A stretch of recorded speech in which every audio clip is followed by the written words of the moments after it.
Graça e paz. Como é que vocês estão? Dormiram bem? Estão descansados?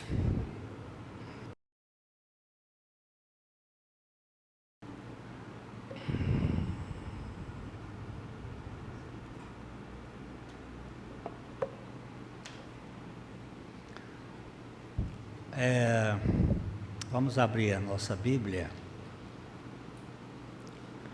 a primeira carta de João, no capítulo 2, os versos 12 a 17.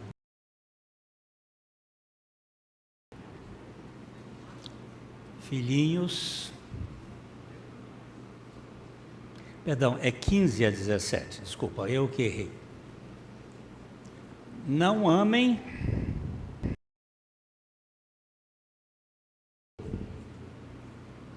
nem as coisas que há no mundo. Se alguém amar o mundo, o amor do Pai não está nele. Porque tudo que há no mundo, os desejos da carne, os desejos dos olhos e a soberba da vida, não procede do Pai, mas procede do mundo. Ora, o mundo passa, bem como os seus desejos, mas aquele que faz a vontade de Deus permanece para sempre. Eu sei, Pai, que é a Tua palavra que faz, e é o Teu Espírito que age em nós por meio da palavra. Portanto, dependemos da ação do Teu Espírito, em nome de Jesus. Amém. Está um pouco de microfonia, eu acho que...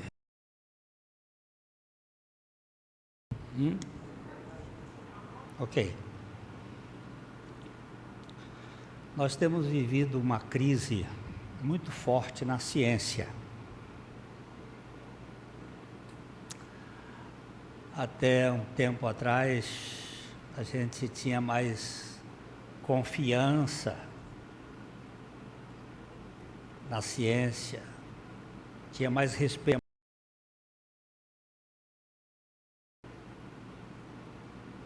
Estava conversando há pouco com o pastor, ele estava me contando da passagem da sua mãe, como foi o descaso no tratamento. Eu tenho conversado com alguns médicos sobre essa porcaria aqui. Presta ou não presta? Alguns dizem é o up, outros dizem é o down. E a gente fica refém das opiniões. Eu não entendo nada. Sou governado pelas informações mais abalizadas. E agora as máscaras estão, de certo modo, caindo. Lá no Paraná, quando o governador fez a liberação das máscaras, houve um aumento vertiginoso de 95% de pessoas feias.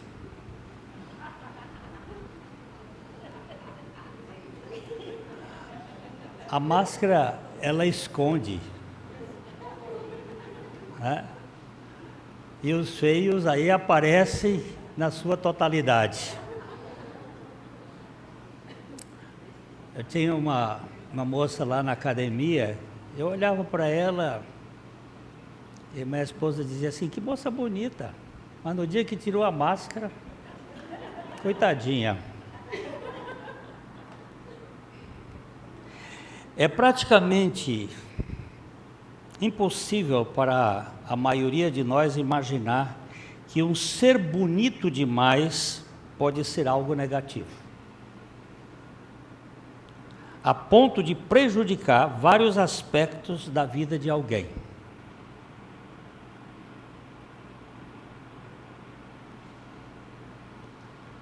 Os feios sempre se sentem piores, mais feios, quando olham as pessoas bonitas.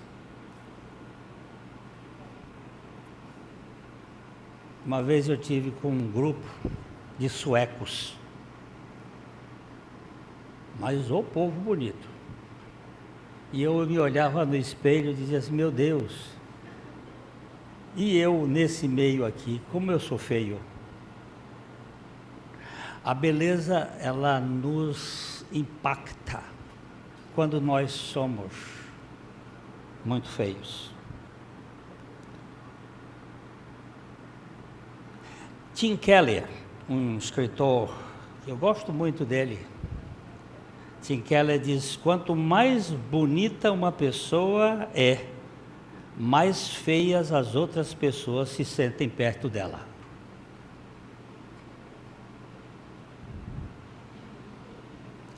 Há um mês atrás, Alain Delon morreu. Alain Delon foi um dos homens mais bonitos que eu já vi. Eu me lembro dele, jovem, mas morreu parecendo um maracujazinho de gaveta. Caquético. Tanto é que ele pediu para fazer eutanásia. Suicídio assistido. Porque ele não podia se admitir o que se tornou, de tão feio que ele era. Ele pediu ao filho, eu preciso morrer.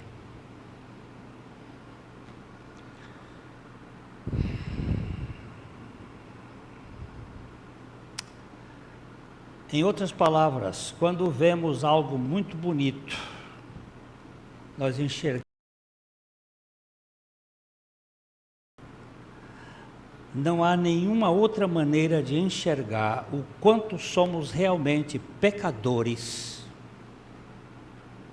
do que quando nos comparamos a Jesus.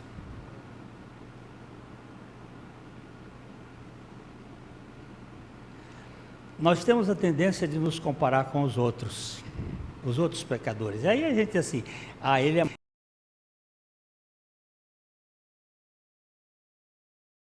Comparamos com os outros, nós temos a tendência de achar que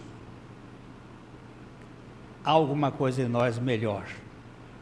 Mas a comparação exata é com Cristo.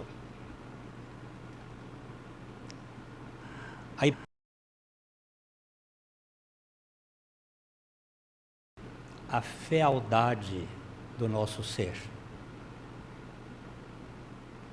E aí, então a gente tenta mostrar que nós somos o que não somos. Esse ser idealizado que o Brennan Manning, um padre, chamou de o impostor que vive em mim. Este ser idealizado que engana os outros, mas não me...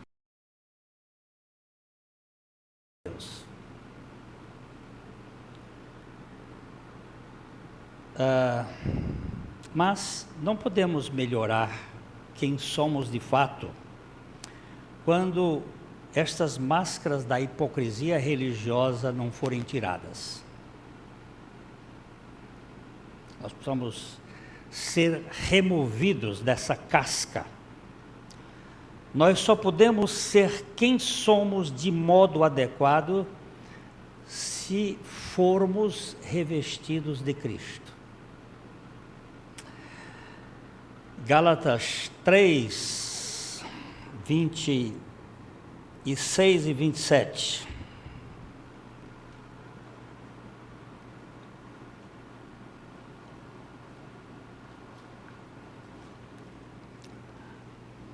Pois todos vocês são filhos de Deus mediante a fé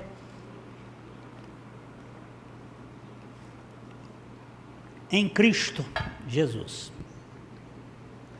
Porque todos vocês que foram batizados em Cristo, de Cristo, se revestiram. Vamos voltar para o texto 26. Pois todos vocês, essa versão é a Nova Almeida atualizada.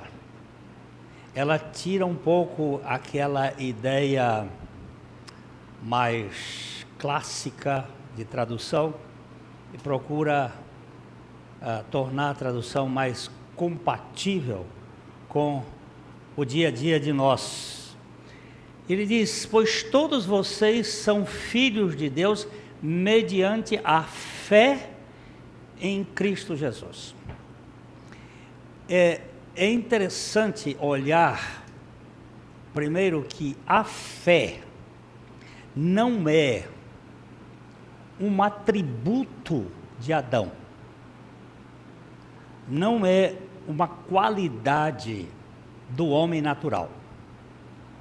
Ninguém nasce com fé. Todos nós nascemos incrédulos, descrentes. Nós somos ímpios por nascimento.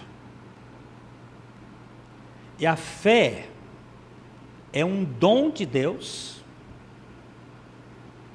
e ela é de autoria de Jesus.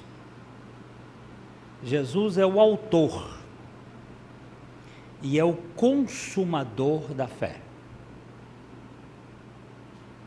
E esta fé é dada para podermos crer. Eu gosto quando C.S. Lewis faz a definição de fé comparando com o sol. Ele diz: o sol nos dá a luz para nós vermos o sol. A palavra de Deus nos dá a fé para nós crermos em Deus. Sem a palavra de Deus e sem Cristo, que é a palavra encarnada, o verbo, ninguém tem fé. Você tem crença. Você tem credibilidade. Credibilidade é uma capacidade lógica, até inteligente, mas não é fé. Fé é um atributo dos filhos de Deus, pois todos vocês são filhos de Deus mediante a fé em Jesus Cristo, ou em Cristo Jesus. Fé, a fé que vem de Cristo é para crer em Cristo. Eu já contei para vocês que a minha filha, há algum tempo, a minha filha, ela estava com 6 para 7 anos, ela queria me dar um presente de Dia dos Pais. E ela não tinha dinheiro. E ela chegou para mim e disse: pai, eu queria lhe dar um presente, mas eu não tenho dinheiro. Aí eu peguei a carteira e entreguei para ela. E ela pegou a nota maior, ela já sabia, a nota de R$100, vamos dizer que fosse hoje, e pegou aquela nota e disse para a mãe: vamos comprar uma camisa para o pai. Então ela me deu uma camisa que eu me dei. O dinheiro fui eu que dei para ela, mas o desejo dela era que me dar a camisa. Então, Deus, eu não sei explicar, me escolheu para me dar fé, para eu poder crer nele. Porque eu não creria nele se ele não me desse a fé. Todos nós somos filhos de Deus mediante a fé em Cristo Jesus. E o verso seguinte vai dizer: porque todos vocês, agora preste atenção nesse ponto, foram batizados em Cristo Jesus. Aqui não tem um pingo de água. Essa expressão aqui, eis, no grego, que é para dentro de Cristo Jesus. Nós fomos identificados para dentro de Cristo Jesus. Fomos batizados, fomos incluídos em Cristo Jesus. De Cristo, vocês foram revestidos. A minha identidade é Cristo. Eu sou um cristão.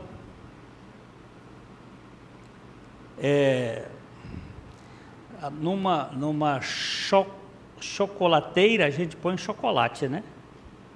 Numa chaleira a gente põe chá. Numa cafeteira se põe café.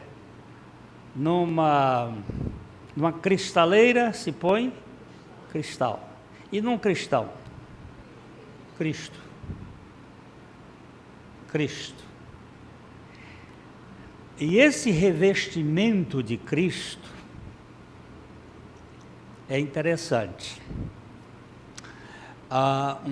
Uns jovens perguntaram ao pastor: pastor, como é que a gente é cheio do Espírito Santo? Como é que se é cheio do Espírito Santo?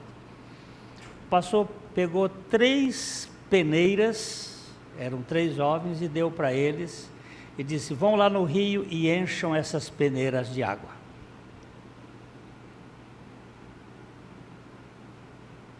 E eles foram. Enfiavam a peneira, subia, não tinha nada. Subia, não tinha nada. 2 desistiram. E um ficou lá. Que o pastor disse: ficam lá e daqui a pouco eu chego lá. 2 desistiram, foram embora. E o outro, quando ele chegou, ele estava com a peneira dentro d'água. Cadê os outros? Eles desistiram, que diz que não enche. Mas enche. Você deixa dentro d'água que elas ficam cheias.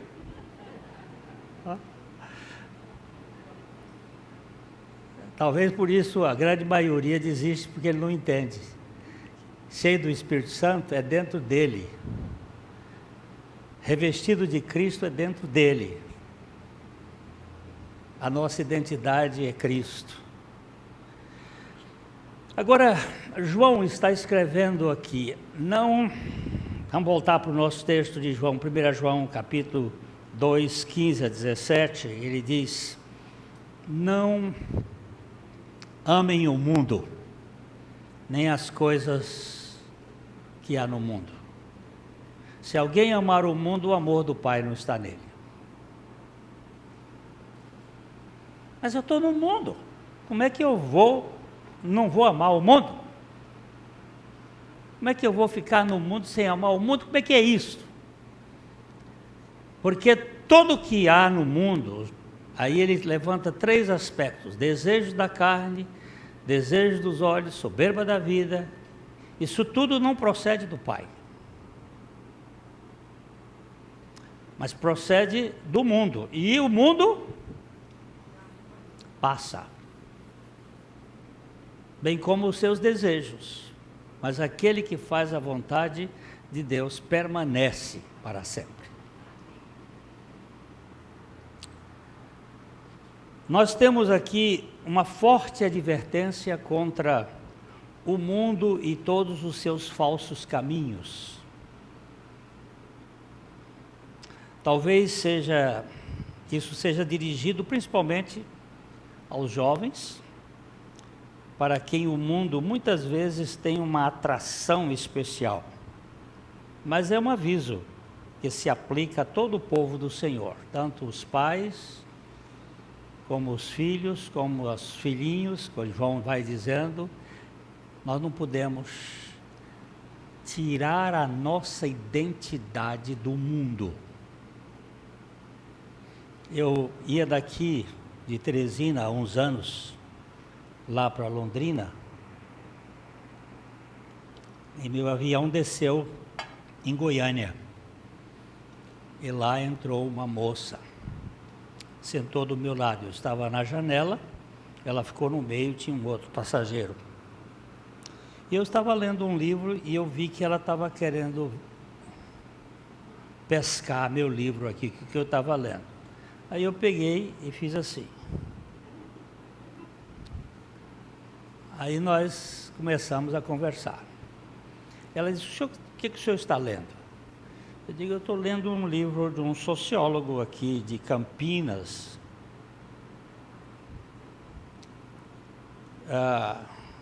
E o senhor o que é que faz? Eu digo: você quer saber quem sou eu pelo que eu faço?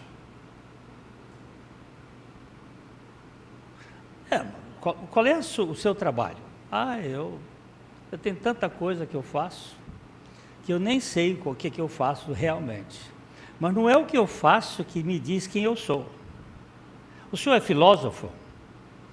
Não, não sou filósofo. Eu sou uma pessoa, como você é uma pessoa. Mas foi um papo maravilhoso. Nós conversamos 1h15 do voo, o tempo todo, e ela querendo saber quem era eu pelo que eu fazia. Eu dizendo para ela que eu sou uma pessoa, e que as pessoas, elas têm uma identidade baseada no amor. E aí e ela disse, ela me perguntou: você é padre, você é professor, você é isso? No final eu disse: eu sou plantador de semente. O senhor é agricultor? Mais ou menos, é isso por aí. E que semente, qual é o tipo de semente que você planta? Eu digo: a boa semente. Mas quando o avião desceu em São Paulo, ela disse assim: homem de Deus, por favor me diga quem é você. Eu disse: você acabou de dizer tudo. E ela disse: o que eu disse? Eu digo: você fala e nem pensa. O que foi que você disse? Homem de Deus. Olha aí, eu sou um filho de Deus. E aí nós tivemos uma conversa. Ela era jornalista da Folha de São Paulo. Era uma moça muito inteligente. Era, não é? E aí eu disse: você sabe que o mundo classifica as pessoas pelos cursos que ele tem. O sujeito diz: eu sou doutor. Doutor de quê? Aí ele vai. Ou pelo dinheiro que ele tem. Ou o que é outra coisa que identifica as pessoas? Pelo conhecimento, pelo dinheiro, pelo poder, hein? Pelo estilo, pelo tipo. Isso tudo passa. Alain Delon, o último retrato dele eu desconheci. Porque o mundo passa, a sua formosura passa, tudo acaba. E quando nós estávamos no saguão do aeroporto, eu disse: minha filha, eu queria lhe contar um caso, uma história. Houve um dia que um personagem da Trindade resolveu entrar na história da humanidade.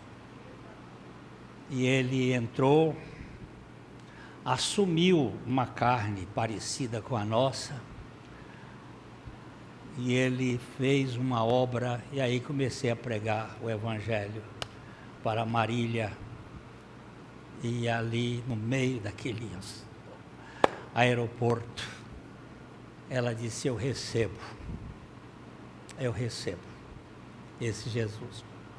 Isso é mistério, é o mistério da fé, é o mistério do Evangelho, é o poder de Deus batizando-nos em Cristo Jesus e tirando a casca da cobra, a aparência de que nós somos pelo que nos apresentando. O mundo aqui não é o planeta Terra que vivemos, ou a criação natural. O mundo aqui é o sistema da governança desse mundo, em que até Jesus passou a ser tentado. Vamos dar uma olhada em Lucas, no capítulo 4, os versos 5 a 7. Aqui fala da tentação na esfera deste mundo para Jesus. Ele diz: então o diabo o levou para o lugar mais alto. Tenham cuidado com os lugares altos. Tenham cuidado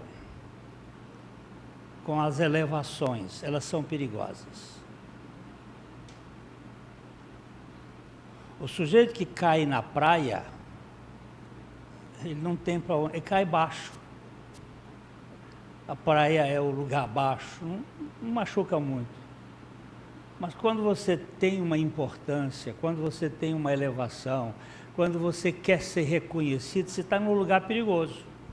E ele diz: então o diabo o levou para um lugar mais alto, e num instante lhe mostrou todos os reinos do mundo.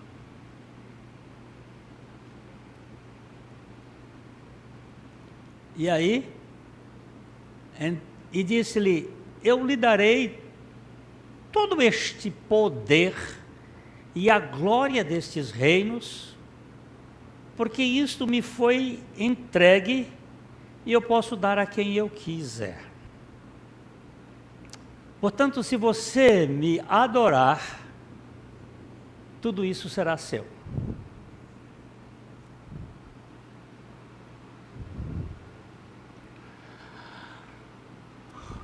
Sabe o que o diabo mais quer?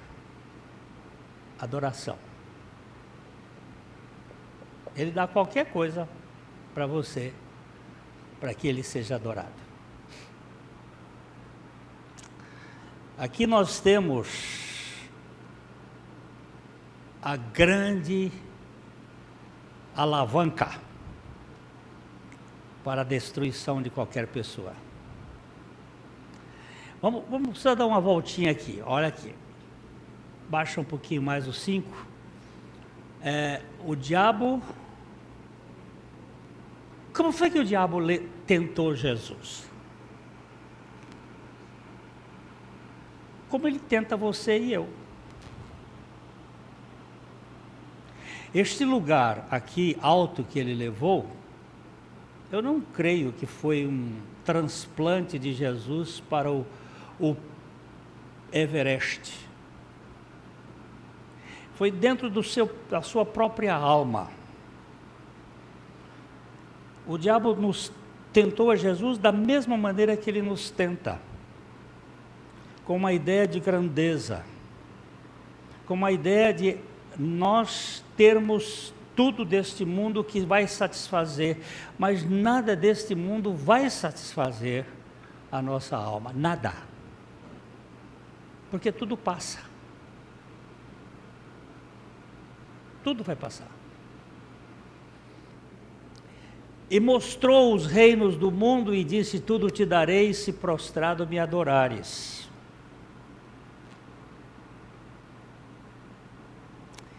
O mundo aqui é exatamente esse conceito da governança. Nós estamos vivendo aqui a maior crise, ou a crise mais próxima do advento de Cristo, do segundo advento de Cristo, em que o caos está sendo implantado para o estabelecimento da nova ordem mundial. E atrás disso tem toda uma esfera de poderes. Agora, vamos dar uma olhadinha na oração sacerdotal de Jesus, no capítulo 17 de João, os versos 14 a 17. A igreja é chamada para fora do mundo, contudo, ela precisa permanecer no mundo, sem que o mundo permaneça nela.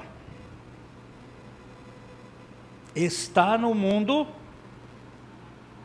mas o mundo não está em mim.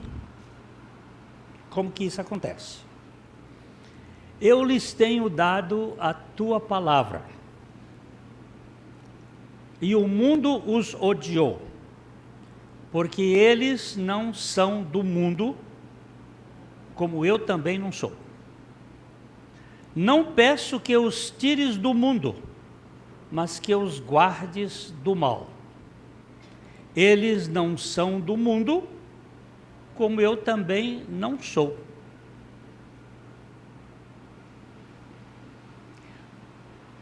João é o último dos apóstolos de Jesus Cristo a morrer. E ele é o último que escreve os seus textos. Nós temos Marcos, Mateus. Marcos não foi discípulo, mas Mateus escreveu antes de Pedro escreveu. Não sei, sabemos se Tiago, dos apóstolos de Jesus, Lucas não era apóstolo, Marcos não era apóstolo, quem foi mais que escreveu foi Pedro. Lucas não era apóstolo, foi Pedro, Mateus, e agora o último a escrever foi João.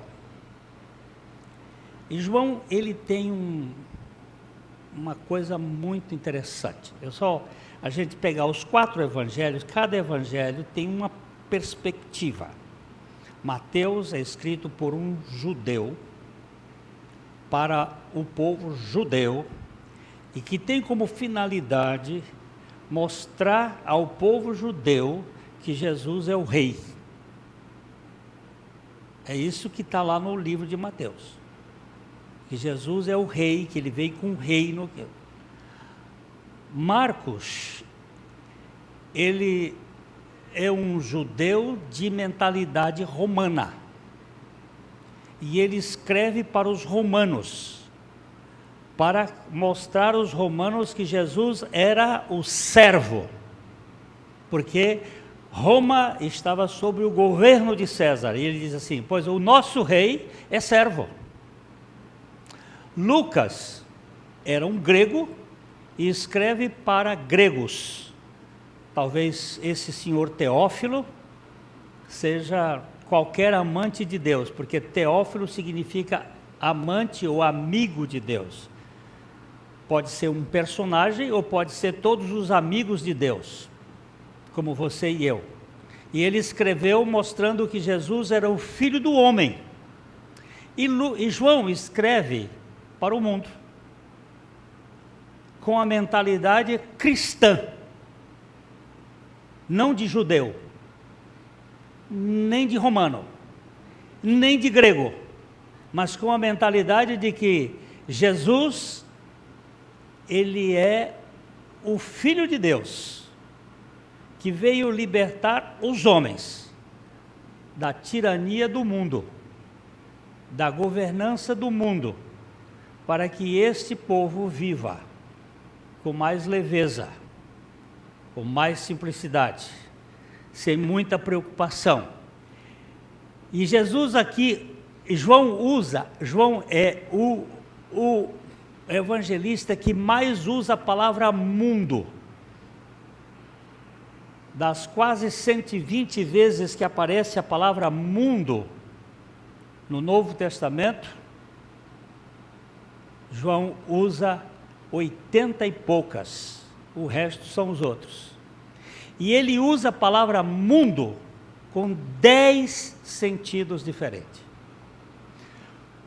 Por isso, quando você vir a palavra mundo no Evangelho de João, você tem que sacar para saber que mundo ele está falando. Às vezes ele fala de mundo terra, às vezes ele fala de mundo universo, às vezes ele fala de mundo uma população, um grupo de pessoas, aí vem um mundo atrás de mim, que significa uma grande quantidade de pessoas, às vezes ele fala de mundo como gentios, às vezes ele fala de mundo como judeus, ele então usa a palavra mundo em várias acepções, assim como a palavra manga, na língua portuguesa, precisa de contexto.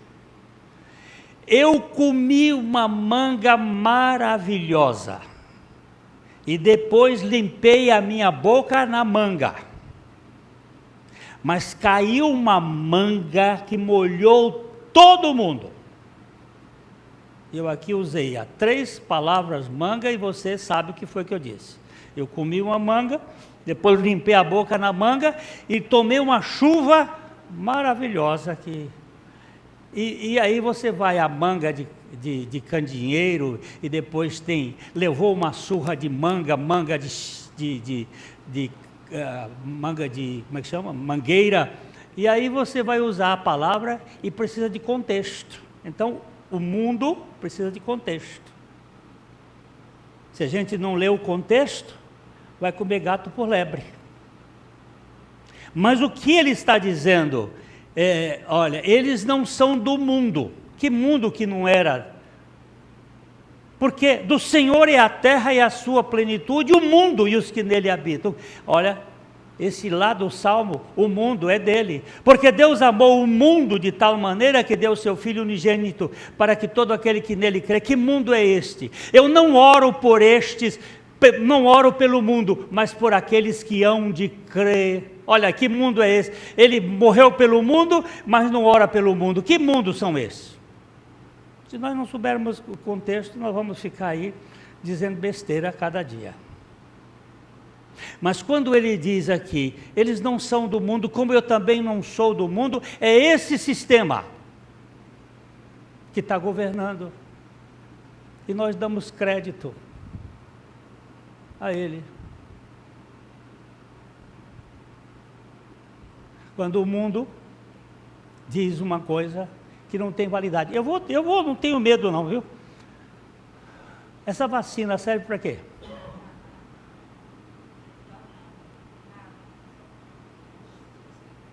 É uma vacina experimental, sem comprovação. Estão continuando vacinando uma cepa que já não existe mais. E ela foi criada para essa cepa. A 4ª dose para um vírus que surgiu lá atrás, que não tinha comprovação, e o mundo acredita. Por quê? Porque nós somos idiotas.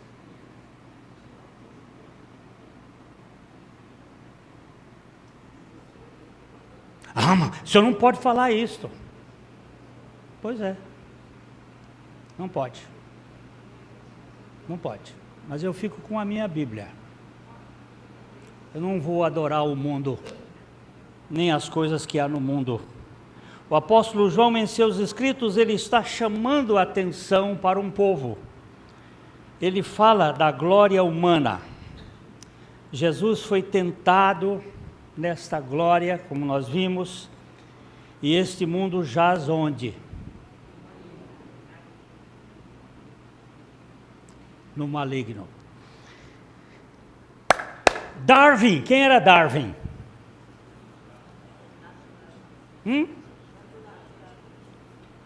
Quem era Darwin? Eu não vou tentar mexer aqui não, mas quem era Karl Marx? Um cristão que foi cooptado com dinheiro, porque ele era muito inteligente. Quem era Marx? Quem era Nietzsche? Um cristão que foi cooptado pelo sistema do mundo por dinheiro. Quem era Darwin? Um cristão, judeu cristão, que foi cooptado por dinheiro para dizer o quê? Hoje nós vemos nas escolas que existe uma evolução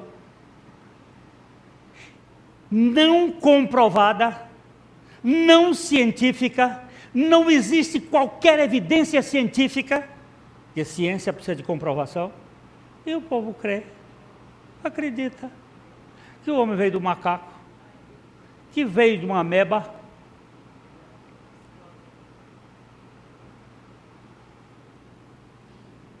E nós nos curvamos com facilidade. E diz que isso é ciência.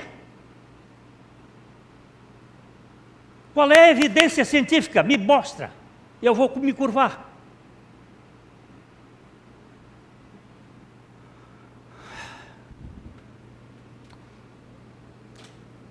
Esse povo não é do mundo, ele não se curva. Ele não se curva.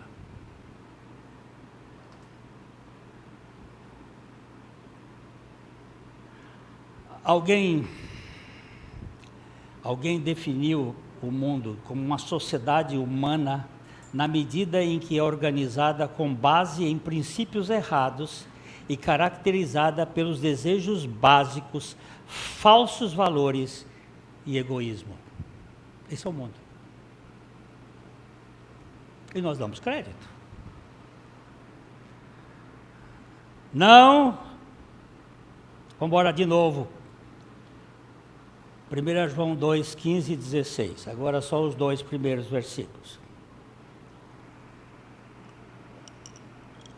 Nós somos advertidos claramente a não amar o mundo, nem as coisas que existem no mundo, pela simples razão de que o amor ao mundo não é compatível com o amor ao Pai.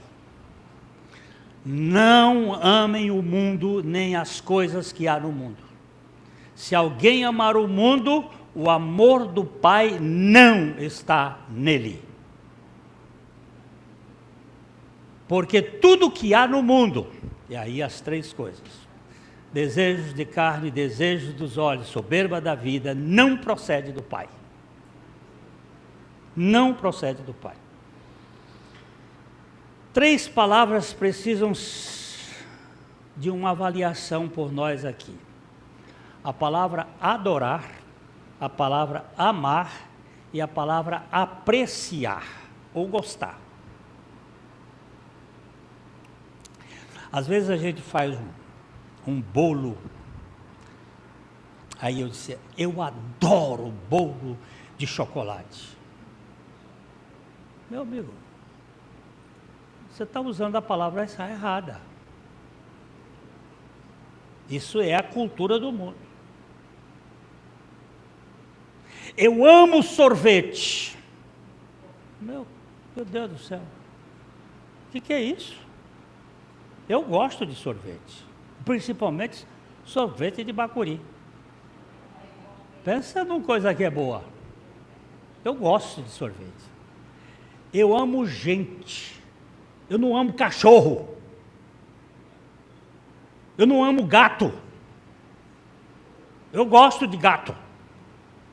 Eu gosto de cachorro. Eu amo gente. Por quê? Porque Deus ama gente. Deus salva gente. Deus não salva cachorro. Essa cultura do mundo tem feito as pessoas tirarem o foco da realidade espiritual. Adorar é somente a Deus, meu querido. Eu vejo Vitória, minha neta. Ela diz assim, vovô, eu adoro a Deus, eu gosto das pessoas, eu amo as pessoas e eu gosto de bolo de chocolate.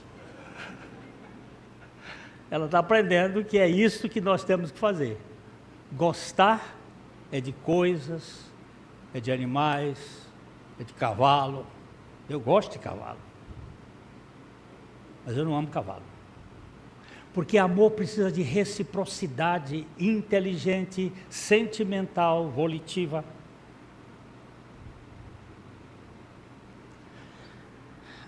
Adorar está relacionado a Deus. Vamos dar uma olhadinha só em Apocalipse 19, 10.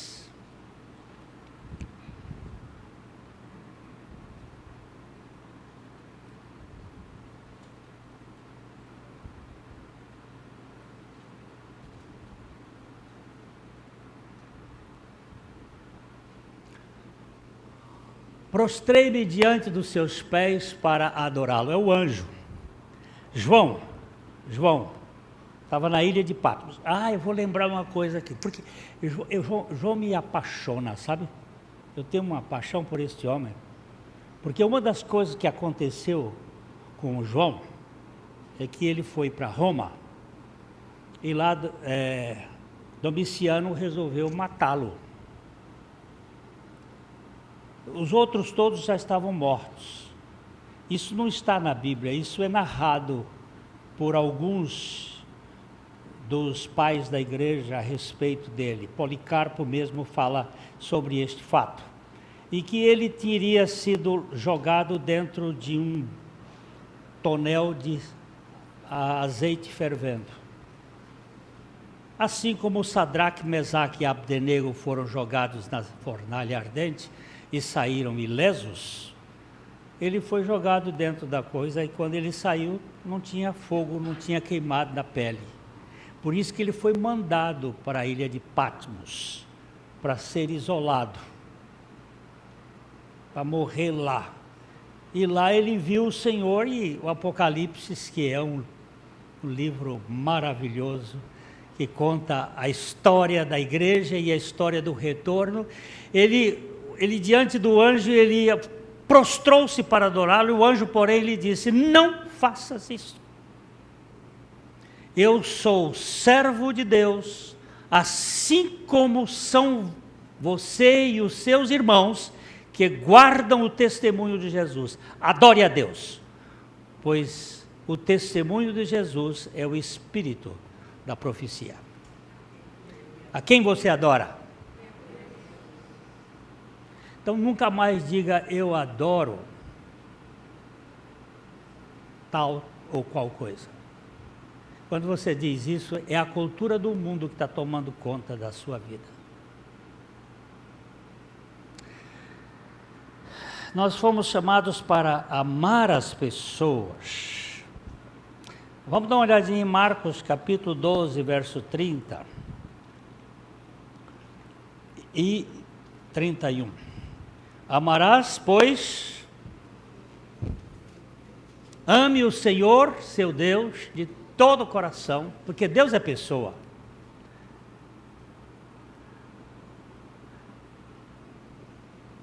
De toda a sua alma e de todo o seu entendimento e com toda a sua força. Peraí, isso aqui é café. Coração, CA, alma, força e entendimento, café. Só para lembrar. Eu tomo café amando a Deus. Tem força e entendimento. Só que não está na ordem aqui. É coração, alma, força e entendimento. Café. Para lembrar. Como é que você ama? Eu amo a Deus de todo o coração, toda a alma, de toda a força, de todo o entendimento. E, seguinte, verso seguinte. O segundo é: ame o seu próximo, como você ama a si mesmo. Não há outro mandamento maior do que estes. Na verdade, esses dois mandamentos falam dos 10 mandamentos. O primeiro pega 4, o segundo pega 6. 4 mandamentos falam de Deus, e 6 mandamentos falam do homem.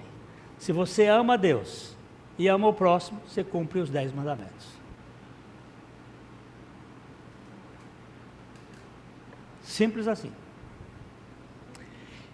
Então, eu adoro a Deus, eu amo a Deus, eu amo as pessoas que Deus criou, até o inimigo. E aquela senhora chegou para o pastor e disse assim: pastor, não consigo viver com meu marido. Oh, por quê? Aquilo é uma peste. Mas moça, se você não pode amar como o marido, ame como o próximo. Porque a Bíblia diz: amarás o teu próximo como a ti mesmo. Aquilo é tão ruim que nem como o próximo dá para amar. Então, meu irmão, se não dá como o marido, não dá como o próximo, amai o vosso inimigo. Escapa? Não escapa. Não tem jeito. Ou ama, ou ama. Mas eu não sou capaz. Ah, eu também não sou.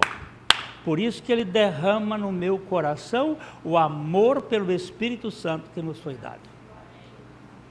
Eu não consigo, mas Deus vai fazer isso. E a terceira coisa é gostar, apreciar, que está atrelado às coisas, a este mundo.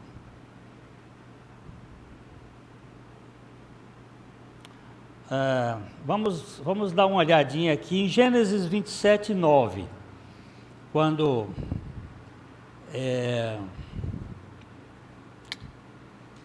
quando Isaac abençoa Jacó e a Esaú. 27, 9, diz assim: vá ao rebanho e traga-me 2 bons cabritos, deles farei uma saborosa comida para seu pai, como ele gosta, como ele aprecia. Isso aqui a gente gosta de coisas, aprecia. Isso foi Rebeca fazendo a tramóia para ajudar Deus. Agora, temos que colocar nesta ordem para não sermos dominados pelo mundo. Não podemos amar o mundo e as coisas do mundo. Podemos apreciar e gostar. Não amar. Jesus disse em Mateus capítulo 6, versículo 25, versículo 24, Mateus 6, 24.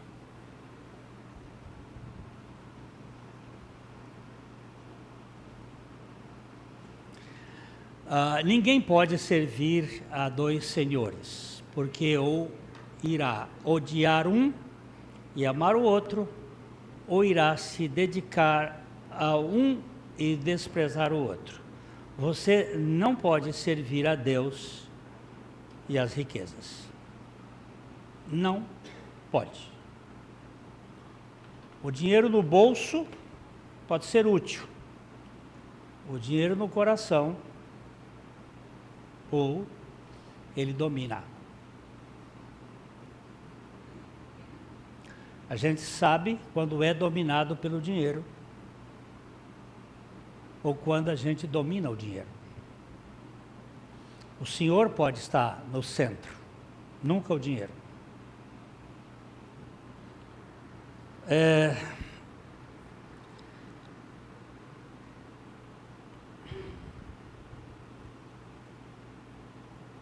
O que o mundo tem a oferecer pode ser descrito como a concupiscência da carne, a concupiscência dos olhos e a soberba da vida. A concupiscência da carne refere-se a tais apetites corporais e sensuais que procedem da natureza maligna do ser humano. A concupiscência dos olhos aplica-se a esses desejos malignos que podem surgir do que vemos. E o orgulho, a soberba da vida, é uma ambição profana de exibição e glórias próprias. Hoje, a grande parte dos cristãos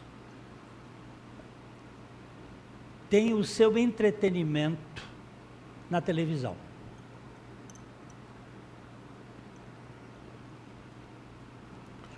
comendo carniça.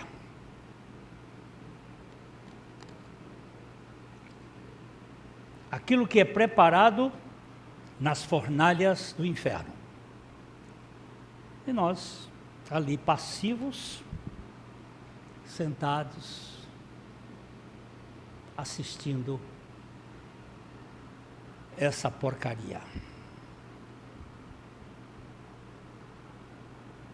Cada um é livre para fazer o que quer e ir para o inferno como quer.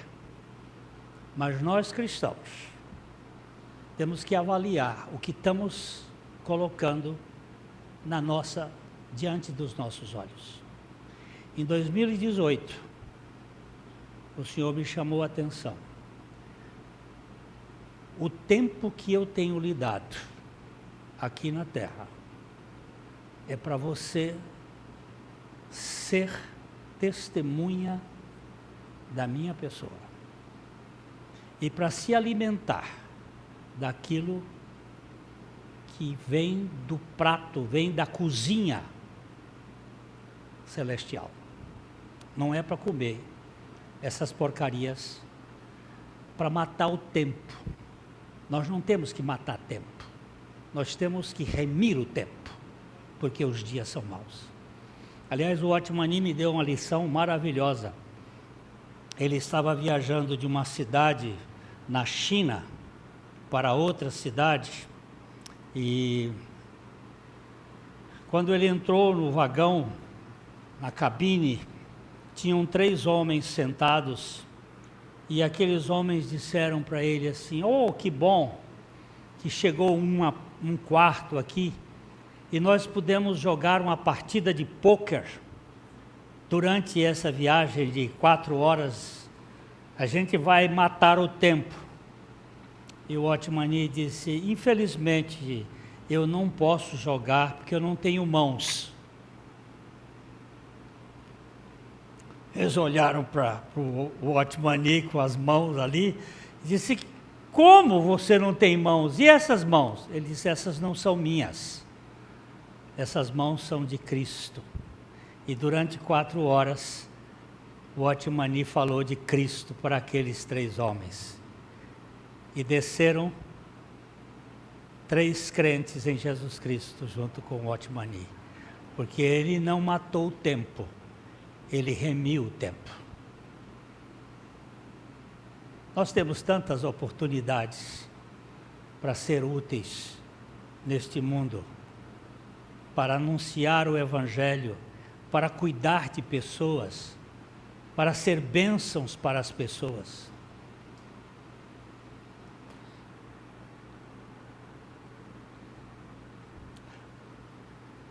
Nós temos esses 3 problemas: a concupiscência da carne. Eu tenho uma natureza terrena. Meu homem velho foi crucificado. Há um livrinho que nós escrevemos recentemente, Dar-vos-ei um coração novo, que a gente trata sobre essas 2 realidades: o homem velho e a natureza terrena. O homem velho foi crucificado, mas a natureza terrena, essa está sujeita ao pecado. E eu tenho que fazer morrer a natureza terrena. Como? Levando o morrer de Jesus diariamente. O meu homem velho morreu, mas a minha natureza terrena está aqui. E eu sou tentado todos os dias, na carne, pelas coisas da carne. A concupiscência da carne refere-se a tais apetites corporais e sensuais que procedem da natureza maligna do ser humano. A concupiscência dos olhos é aquilo que a gente quer ver. Isso nos atrai, isso nos seduz. E o orgulho ou a soberba da vida é uma ambição profana de exibição e glória próprias. Nós queremos ser reconhecidos, aplaudidos, bajulados. há uma tentação terrível, pelo menos na minha realidade. Esses 3 elementos do mundanismo são apresentados no pecado original, vendo a mulher. Vamos olhar esse texto aí de Gênesis 2:6.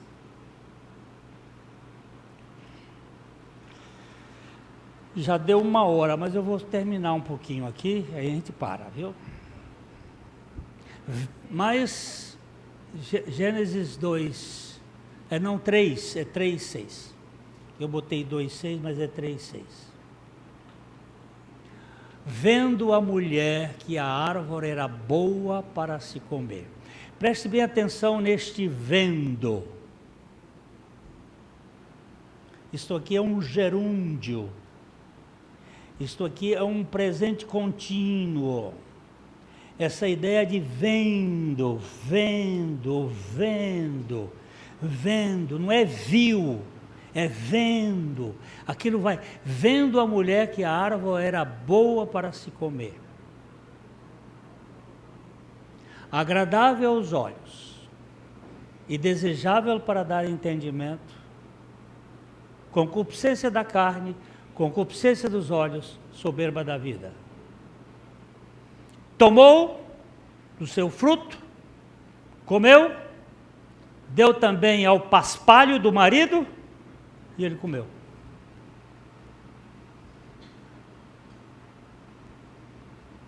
Ele é o único que podia dizer assim, não, porque a ordem tinha dado a ele, a palavra de Deus tinha sido dada a ele. Por isso que ele é o responsável pelo pecado.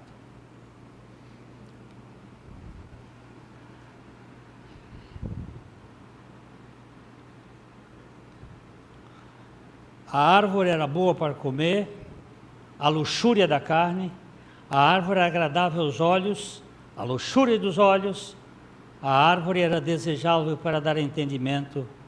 Isso descreve o orgulho da vida.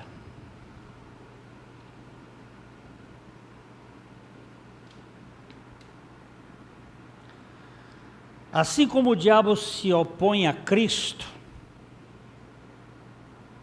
e a carne é hostil ao Espírito, o mundo é antagônico ao Pai. A guerra do diabo é com Cristo. A guerra da carne é com o Espírito. O Espírito milita contra a carne. O diabo milita contra Cristo. E o mundo contra o Pai. Olha como é que o negócio funciona. A ânsia, a avareza e a ambição vêm do diabo e é contra o Pai e é do mundo.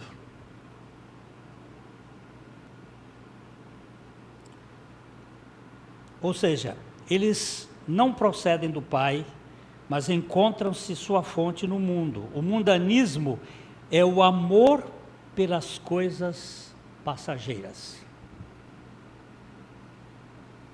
Tem um rapaz lá na nossa comunidade, ele já saiu agora. Ele começou com um carrinho e ele dizimava para ficar rico. E foi ficando rico. E quando ele comprou uma Ferrari, ele chegou para mim e disse, eu tenho tudo, mas eu sou vazio.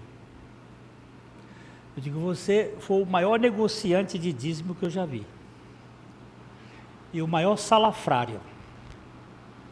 Mas Deus te abençoou, porque o dízimo é como a chuva. É uma bênção para maus e bons. Quem dizima vai ser abençoado. Ímpio que dizima é abençoado.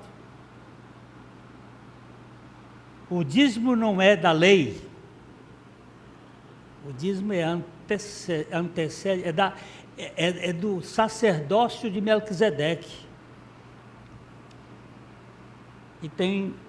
E esse rapaz está padecendo faz pena. Tem tudo, mas vazio. Vazio. Ele não enxerga que o mundo não satisfaz. Vamos ver o verso 17 para a gente terminar. O mundo está passando e a concupiscência dele. 17, João 2,17. Ora, o mundo passa,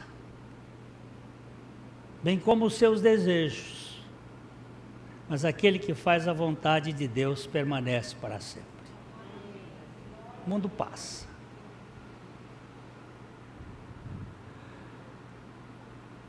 Quando um banco está quebrando, pessoas inteligentes não depositam seu dinheiro nele. É só saber a notícia. Aquele banco está com problema na contabilidade. Eu vou lá arrancar o que eu tenho. Eu não vou botar dinheiro nesse banco. Quando a fundação de um edifício está cedendo, os construtores inteligentes não prosseguem na construção.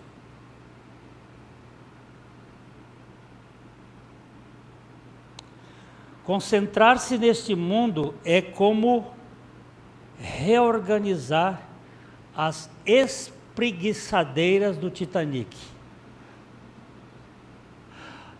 O Titanic está afundando e agora vamos arrumar aqui para a gente deitar no sol. Meu amigo, o navio está afundando.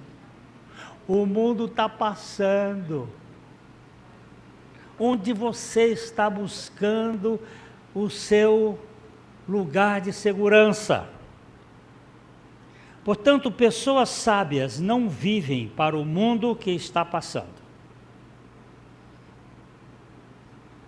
Mas aquele que faz a vontade de Deus permanece para sempre. Meu Deus, eu sou tão obtuso. Me dá discernimento. Me dá condição de perceber o que tu queres para mim, para eu não perder tempo. É a vontade de Deus que nos livra das tentações das coisas passageiras.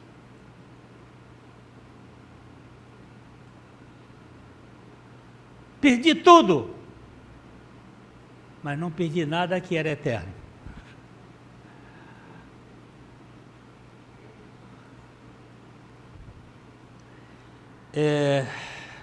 Onde está o foco do seu amor?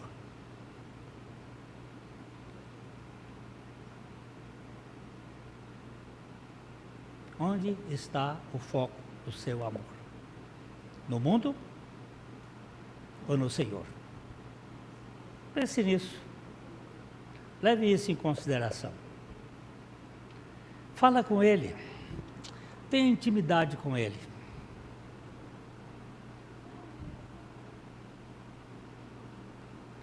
Eu gosto muito de um cântico pequenininho que diz assim: com Cristo lá na cruz, nosso velho homem morreu.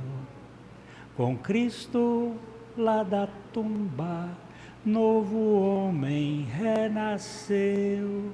Pela graça predestinado à imagem de Jesus. Com Cristo é nascido, agora sou Filho de Deus. Senhor, desmancha a arapuca que eu montei e me deixa descansado no teu colo. Gente, eu tenho um pai que me quer. E esse pai que me quer, me deu tudo no seu filho. Por que eu vou querer mais alguma coisa? Preste bem atenção. Onde é que você está botando suas expectativas? Nesse mundo velho que vai igual o Titanic?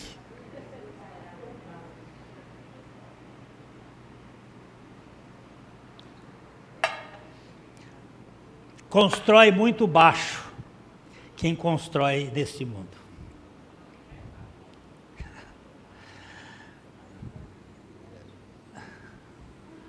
Com Cristo lá na cruz, nosso velho homem morreu. Com Cristo lá da tumba, novo homem renasceu. Está predestinado na imagem de Jesus, com Cristo renascido, agora sou